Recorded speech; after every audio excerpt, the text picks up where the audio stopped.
작아지죠. 왜 작아지냐면 특별히 우리 민족은 복받기를 좋아하는, 원하는 민족입니다. 그래서 하나님으로부터 오는 복도 좋지만 꼭 그렇지 않더라도 어떤 복이든지 나에게 오면 참 좋다라는 거죠. 때때로 여러분, 세상은 악한 사람들이 더 잘 사는 것 같습니다. 다시 말하면 악인들이 더 많은 복을 받은 것 같다라는 거죠. 제가 왜 이런 표현을 쓰냐 하면, 우리가 생각하는 복은 대부분 재물과 권력과 명예와 같은 것들이기 때문에 그렇습니다.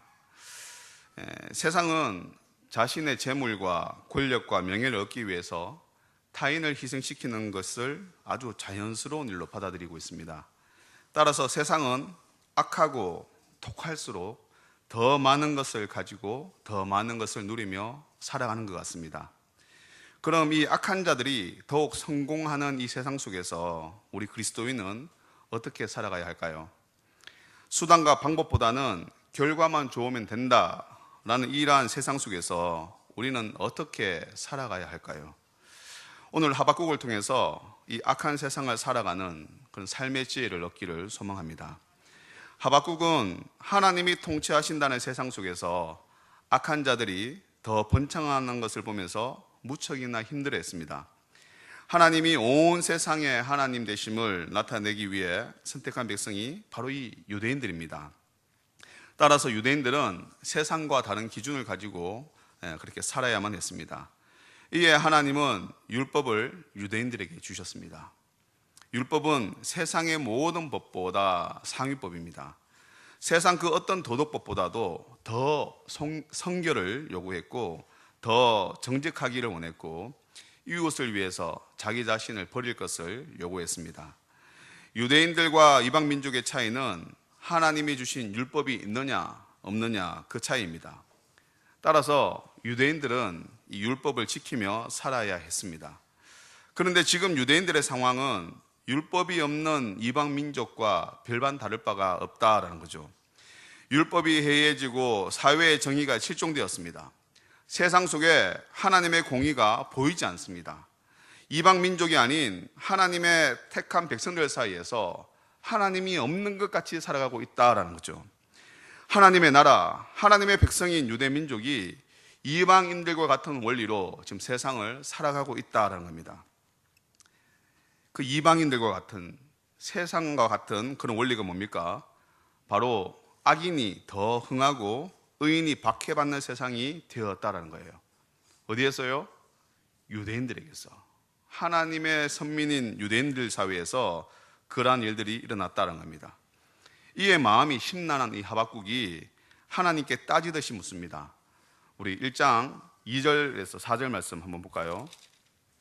1장 2절 4절 말씀 보면 같이 한번 2절 말씀 읽겠습니다. 여호와여, 내가 부르짖어도 주께서 듣지 아니하시니 어느 때까지니까? 내가 강포로 말미암아 외쳐도 주께서 구원하지 아니하시나이다.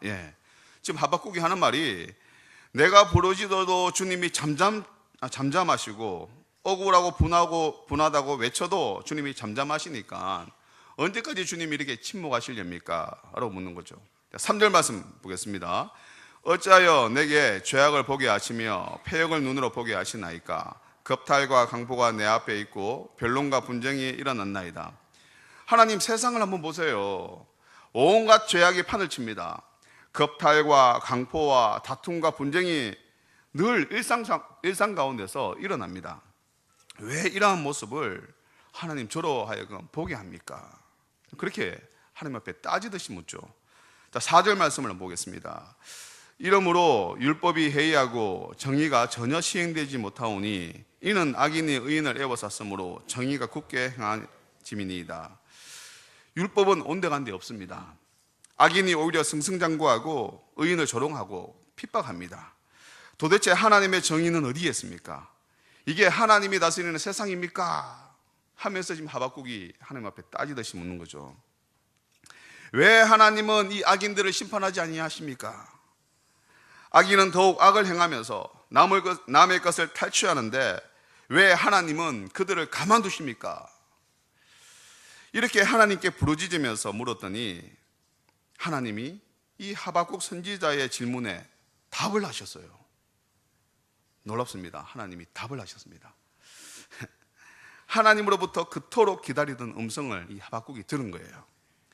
그러면 내가 궁금해하고 답답해하던 부분들에 대해서 하나님께 하나님 이거 왜 이렇습니까? 라고 물었는데 하나님이 그에 대해서 하나님의 음성을 들려주셨다면 여러분 얼마나 기쁘고 감사합니까?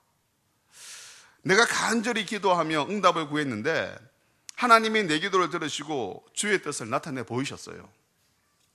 이게 얼마나 흥분됩니까? 하나님이 나에게 직접 음성으로 말씀하신다면 이게 얼마나 흥분돼요. 그런데 하박국은 그토록 기다렸던 하나님의 답변이지만 그냥 마냥 기쁘지만은 않았습니다. 왜냐하면 하나님의 답변은 하박국이 원하는 답이 아니었기 때문에 그렇습니다. 여기에 대한 하나님의 대답은 바로 이 갈대아 사람, 바벨론 사람들을 일으켜서 내가 유대 땅에 있는 불의한 자들을 치겠다라는 거예요. 하나님으로부터 이 말을 들은 하박국의 반응이 바로 이 오늘 본문 말씀입니다.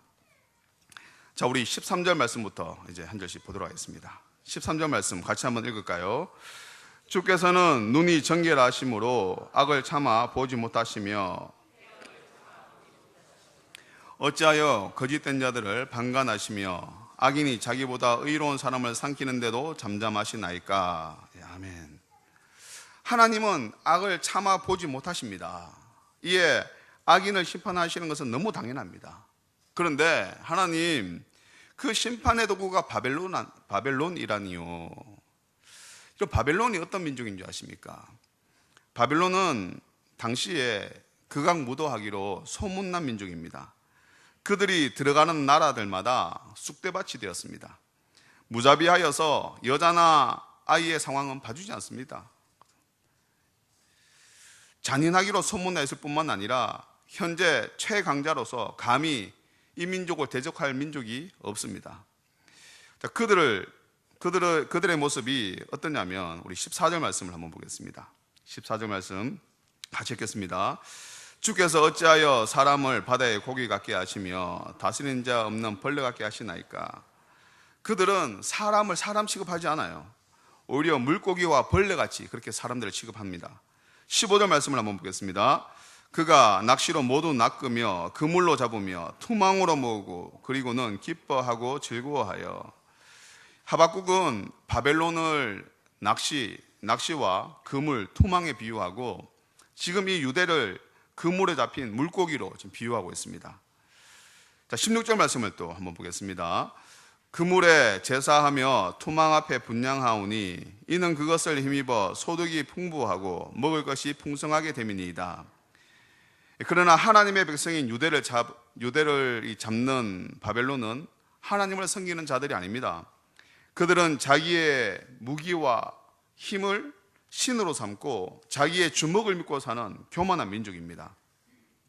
세상의 모든 민족을 자신보다 못한 민족으로 생각하고 또 자신보다 못한 민족은 이 세상에서 사라져 없어져야 된다라고 생각하는 아주 교만한 민족이다라는 거죠. 그들이 바로 이 블레셋 사람들입니다. 자, 우리 17절 말씀을 한번 보겠습니다. 그가 그물을 떨고는 계속하여 여러 나라를 무자비하게 멸망시키는 것이 옳으니까. 그래서 이 블레셋 사람들은, 바벨론 사람들은 계속해서 여러 나라를 무자비하게 멸망시키고 있습니다. 자, 결론적으로 하나님이 유대의 악을 심판하기 위해서 더 악독한 바벨론을 들어서 사용하신다는 겁니다. 하박국은 이런 하나님을 이해할 수 없었어요. 유대가 아무리 악하다고 해도 바벨론보다는 낫거든요. 바벨론보다는 의롭고 바벨론보다는 더 정결한 민족이 바로 유대 민족입니다.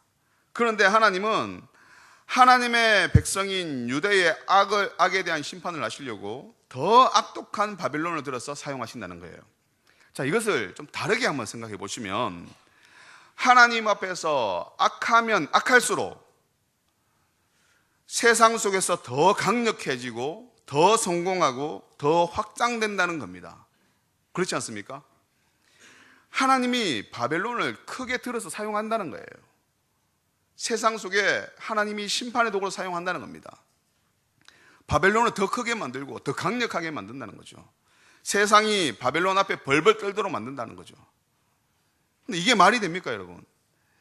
이게 하나님이 통치하시는 세상이 맞느냐라는 거예요.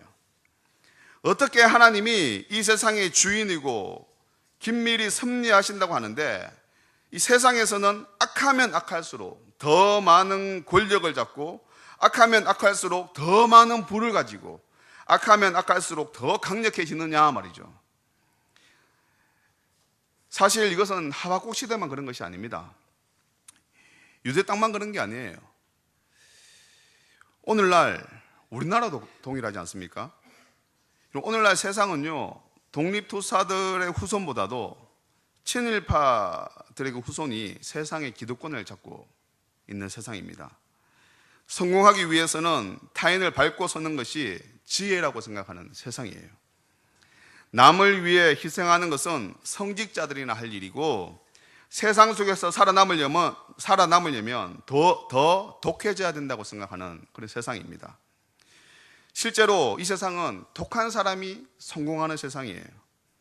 여러분, 이러한 세상 속에서 우리 그리스도인들은 어떻게 살아가야 하겠습니까? 악할수록 성공하고 악할수록 더 잘 나가는 이 세상 속에서 우리 그리스도인들은 어떻게 살아가야 하겠느냐라는 거죠. 오늘 우리는 이 하박국을 통해서 그 방법을 좀 찾았으면 좋겠습니다. 자, 하박국은 이 험난한 세상, 이 악한 세상 가운데서 그만의 해결책을 찾았어요. 그게 바로 2장 1절 말씀입니다. 2장 1절 말씀 같이 한번 읽도록 하겠습니다. 내가 내 파수하는 곳에 서며 성루에 서리라. 그가 내게 무엇이라 말씀하실는지 기다리고 바라보며 나의 질문에 대하여 어떻게 대답하실는지 보리라 하였더니. 아멘. 하박국은 유대의 악을 심판하기 위해서 더 악독한 바벨론을 들어서 사용하시는 그 하나님을 이해할 수 없었습니다. 악을 미워하시는 하나님께서 더 악한 자를 더 강하게 하신다는 것, 이게 말이 됩니까? 이것은 하나님의 성품에도 맞지도 않고 우리가 알고 있는 하나님으로서는 이해할 수가 없다라고 생각했어요. 그래서 하박국은 하나님께 묻습니다. 그리고 하나님이 대답하실 때까지 계속 물으면서 기다렸습니다. 그것도 파수꾼의 성루에서 기다렸습니다. 성루에서 하나님의 대답을 기다렸다는 말은 그만큼 절박하고 간절하다는 말입니다. 주님이 대답하실 때까지 내가 이 성루를 내려가지 않겠다라는 일종의 하나님 앞에서의 시위이기도 하고 절박함의 표현이기도 합니다. 우리는 하나님이 이해되지 아니할 때가 있습니다. 이 세상 살아갈 때에 하나님이 통치하시는 세상이라고 하는데, 우리가 설교는 하나님이 이 세상을 만드시고 하나님이 섭리한다는 세상이라고 하는데, 하나님이 이해되지 않을 때가 있어요. 어떻게 이 세상이, 이러한 모습들이 하나님이 통치하시는 세상인가? 그때 우리는 하박국처럼 하나님께 물어야 됩니다. 하나님의 뜻이 무엇인지, 하나님의 생각은 무엇인지 우리 물어야 합니다. 전혀 예상치 못한 고난이 나에게 닥쳐올 때에 내가 하나님 앞에 범죄한 일도 없는데 왜 내 인생은 계속해서 이렇게 꼬이고 힘들어지느냐, 그런 상황에 처할 때에 우리 하나님 앞에 물어야 됩니다. 하나님, 왜 내 인생은 항상 이렇습니까? 물으셔야죠. 여러분, 언제까지 물어야 합니까? 하나님이 대답하실 때까지 묻는 거예요. 하나님이 대답하셔서 내가 하나님 앞에 설득될 때까지 계속해서 물으셔야 합니다. 그래서 주님 안에서 내 인생의 문제에 대한 해답을 찾으셔야 돼요. 세상에서 해결책을 찾는 것이 아니라 내 인생의 주인 되신 그 하나님 앞에서 나의 인생의 문제의 해답을 찾아야 된다는 거죠. 오늘 이 하박국과 비슷한 고민을 했던 또 한 사람이 있습니다. 바로 아삽이라는 사람인데요. 이 아삽이라는 사람은 레위 지파로서 성가대원들의 족장 중에 한 사람이었습니다. 이 아삽도 하박국과 같은 고민을 했어요. 그리고 그는 하나님으로부터 악할수록 성공하는 세상 속에서 어떻게 살아야 하는지 그 답을 하나님 앞에서 얻게 됩니다. 찾게 됩니다. 자, 우리 한번 말씀을 찾아보도록 하죠. 시편 73편 말씀입니다. 시편 73편 2절 말씀입니다. 다시 우리 성경을 한번 보시죠. 이거는 제가 빠르게 한번 넘어가도록 할게요.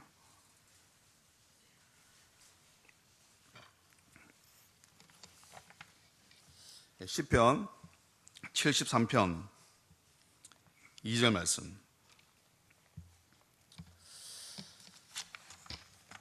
자, 우리 2절부터 한번 보겠습니다. 2절 말씀을 한번 보시면, 나는 그에 넘어질 뻔하였고 나의 걸음이 미끄러질 뻔하였다. 그리고 세상을 보니까 이 아삽이 실족할 뻔했다는 거죠. 믿음을 잃어버릴 뻔했다는 겁니다. 하나님을 향한 믿음을 잃어버릴 뻔했다는 거예요. 왜냐하면 3절 말씀에 보니까 악인의 형통함을 보니까 그들을 향한 부러움과 질투가 일어나서 내가 믿음을 잃어버릴 뻔했다, 내가 믿음을 실족할 뻔했다 라고 얘기하는 거예요. 그러면 이 아삽의 믿음을 실족해 할 만한 그런 악인들의 형통한 모습은 어떤 모습인지 한번 보겠습니다. 4절 말씀에 보니까 이 악인들은 죽을 때에 고통도 없고 죽을 때에 그 힘이 여전히 강건하더란 거죠.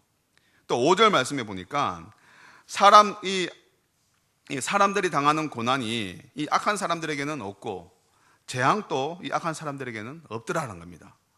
6절 말씀에 보니까 그래서 이 악인들이 교만하고 더욱 광포해집니다.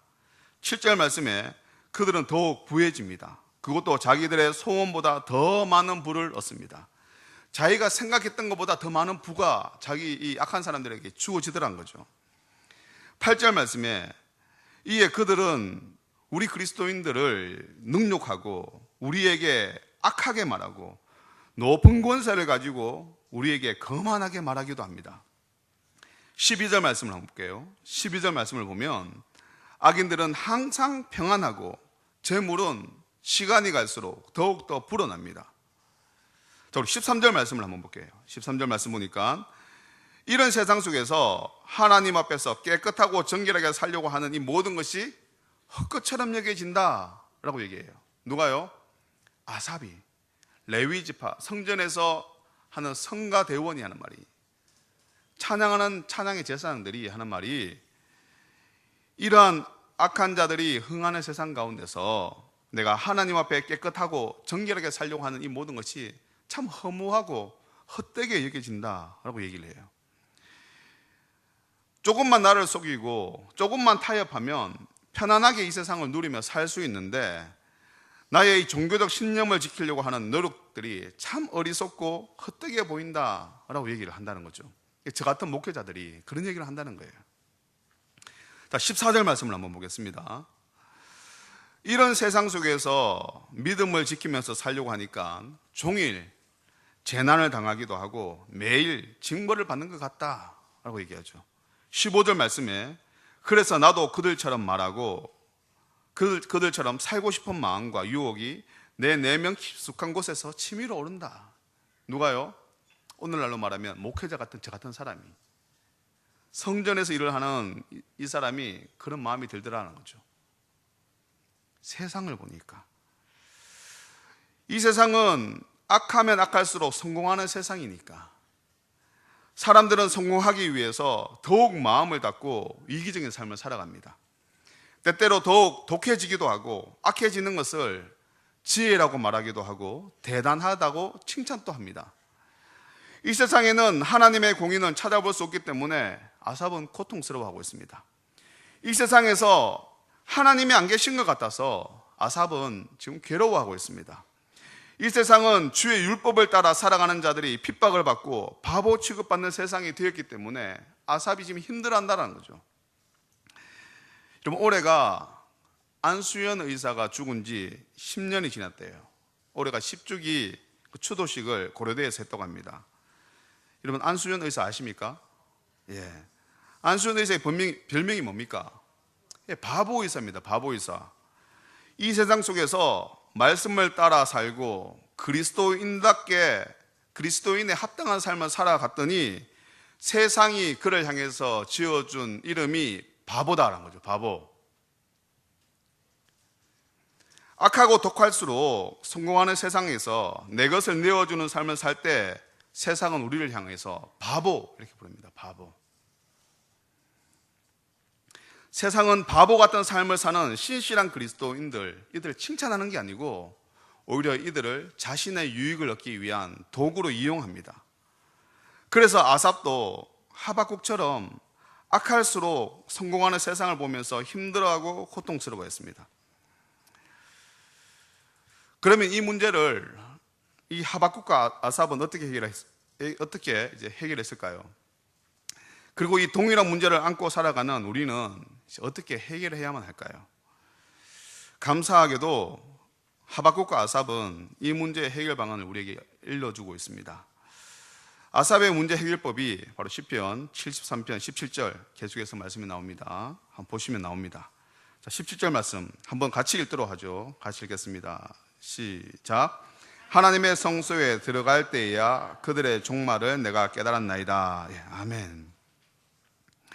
하나님의 성소에서 하나님 앞에서 답을 깨닫게 되었다라는 거죠. 18절 말씀, 그 아삽이 깨닫게 된 것이 무엇인지 한번 보겠습니다. 18절 같이 한번 읽겠습니다. 주께서 참으로 그들을 미끄러운 곳에 두시며 파멸에 던지시니 악인이 반드시 미끄러질 것이고 파멸하게 될 것이다라는 거죠. 19절 말씀을 보면 악인은 갑자기 한순간에 황폐게 되고 전멸게 될 것이다라는 거예요. 20절 말씀에 악인의 흥함은 꿈을 꾸는 것과 같다. 잠을 깬 이후에는 꿈을 무시하는 것처럼 주님이 악인의 흥함을 멸시하게 될 날을 주실 것이다. 그리고 21절 말씀해 보니까 내가 악한 자의 흥함과 성공을 보고 부러워하고 질투하였던 것으로 인해서 내 마음이 흔들리고 내 신앙의 양심을 저버리려고 했던 그때 그 마음이 너무너무 찔린다. 지금 하나님 앞에서 발견하고 나니까 22절 말씀에 내가 참 무지했고 우매하여서 우리 주님 앞에서 짐승과 같은 생각을 했다라고 얘기를 해요. 23절 말씀에 그럼에도 불구하고 우리 주님은 나의 오른손을 붙드시고 늘 나와 함께 동행하여 주셨습니다 라고 고백을 하는 거죠. 여러분, 이를 통해서 아삽이 깨달은 아주 귀중한 진리가 있습니다. 이 진리는 우리도 받아들여야 되는 진리예요. 이 악한 세상 가운데서 우리가 이 진리를 붙잡고 살아가야 된다는 거죠. 자, 25절 말씀을 한번 볼까요? 25절 말씀 같이 한번 읽겠습니다. 시작. 하늘에서는 주 외에 누가 내게 있으리요? 땅에서는 주밖에 내가 사모할 이 없나이다. 하늘과 땅에 주님 외에는 내가 사모할 것이 아무것도 없다라는 거예요. 세상의 부와 성공이 아니라 내가 정말 사모하고 추구해야 되는 것은 바로 주님이다. 나에게 가장 존귀한 보물은 주님이다 라는 것을 이 아삽이 하나님의 성전 안에서 하나님 앞에서 깨닫게 되었습니다. 26절 말씀을 한번 볼까요? 같이 한번 읽겠습니다. 내 육체와 마음은 쇠약하나 하나님은 내 마음의 반석이시요 영원한 분기시니라. 내 육적인 삶은 세상 속에서 약하고 손해보는 것 같지만 내 마음은 주님으로 인해서 반석과 같이 흔들리지 않는다는 거죠. 결론적으로 아삽이 깨달은 아주 존귀한 진리, 아주 귀한 진리가 바로 28절 말씀입니다. 같이 한번 읽을까요? 하나님께 가까이 함이 내게 복이라. 아멘. 하나님께 가까이 함이 내게 복이래요. 하나님께 가까이 함이 내게 복이래요. 여러분, 세상이 악해질수록 우리가 바라고 우리의 마음을 두어야 하는 곳이 어디입니까? 바로 우리 주님이 계신 그 나라입니다. 그 나라. 여러분, 일제시대 때에 나라를 잃은 백성들은 세상에 소망을 둘 곳이 없었습니다. 더 이상 국가가 국민을 지키지 못하는 세상이 되었어요. 국가로서 기능을 제대로 발휘하지 못하는 세상이 되었습니다. 국가도 보호해주지 못하는 이 백성들을 보호해줄 리가 이 세상에는 아무것도 없었어요. 바로 바벨론의 포로로 잡혀가는 이스라엘의 모습과 동일했습니다. 이에 그때 이 땅에 소망을 둔 사람들은 친일파가 되었죠. 양심에는 걸리지만 자신이 살기 위해서는 나라와 민족을 일본에게 넘겨야 했습니다. 그러나 하늘에 소망을 둔 그리스도인들은 이러한 세상 속에서 소망 두지 아니하고 주님께 소망을 두었습니다. 1905년도 을사늑약이 체결되고 일본은 우리나라를 근대화한다는 명목으로 도로와 철도와 같은 현대 시설을 건립하기 시작합니다. 사실 이러한 시설은요, 우리를 위한 게 아니에요. 일본 사람들 자신들을 위한 겁니다. 일본은 이 비용을 충당할 수 있도록 당시 1300만 원이라는 빚을 조선이 지게 했습니다. 이렇게 경제적으로도 일본에 완전히 예속시키려고 그렇게 했다라는 거죠. 이렇게 세상에 소망이 없고 희망이 없을 때에 우리나라에 최대의 부흥운동이 일어납니다. 바로 2년 뒤인 1907년도에 일어난 평양 대부흥운동이에요. 세상에 소망이 다 사라져갈 때에 우리의 믿음의 선배들은 오직 주님께만 소망을 두었습니다. 여러분, 2015년도 청소년 정직지수를 조사했습니다. 10억을 주면 1년 정도 감옥 생활을 할 수 있겠느냐라는 질문에 초등학생이 17%, 그렇게 할 수 있다. 중학생이 39%, 고등학생이 56%. 10억 정도 주면 1년 정도는 죄를 짓고라도 1년 정도 감옥에서 살 수 있다라고 얘기했다는 거죠. 2013년도에는 고등학생이 47%로 좀 줄어듭니다. 2012년도에는 고등학생이 44%. 이 말이 무슨 말입니까? 시간이 가면 갈수록 매년 수치가 더 높아진다는 거죠. 10억 정도면 범죄를 저지르더라도 한 번쯤은 해봄직하지 않는가라는 거예요. 서울말이 정말 어렵네요. 올라온 지 7년째 다 돼가는데. 그러니까 10억 정도면은 내가 범죄하고 1년 정도 감옥살이 해도 된다. 그런 생각이 점점 지배해가고 있다는 거죠. 여러분 생각 어떻습니까? 설교하잖아요. 그죠? 1년 깜빵 살고 10억 준다면 안 하겠습니까? 안 합니까? 10억보다 더 많군요, 재산이.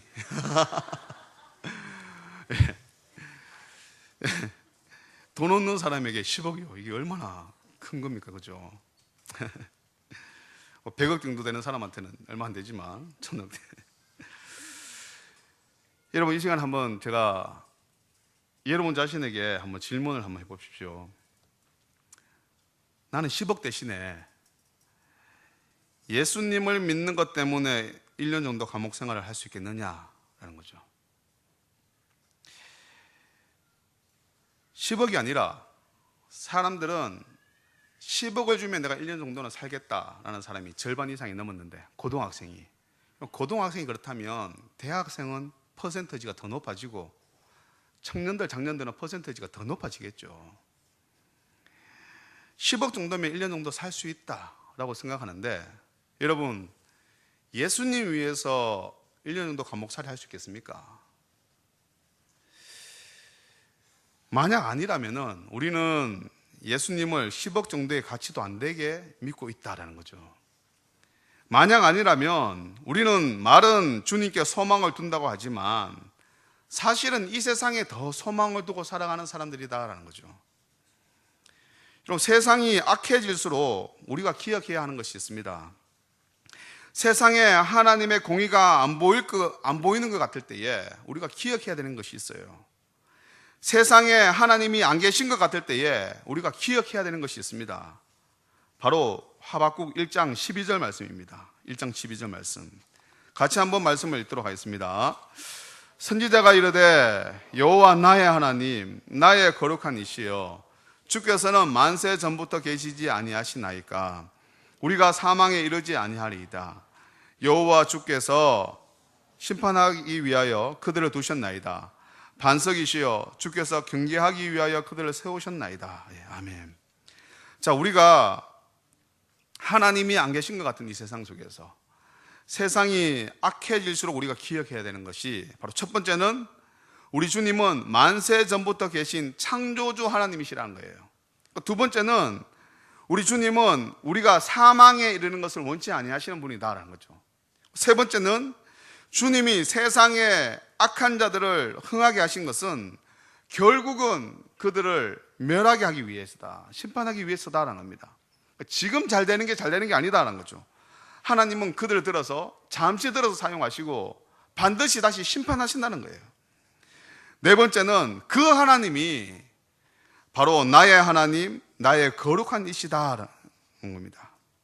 따라서 우리는 세상이 아닌 오직 하나님께만 소망을 두고 살아가야 된다는 거죠.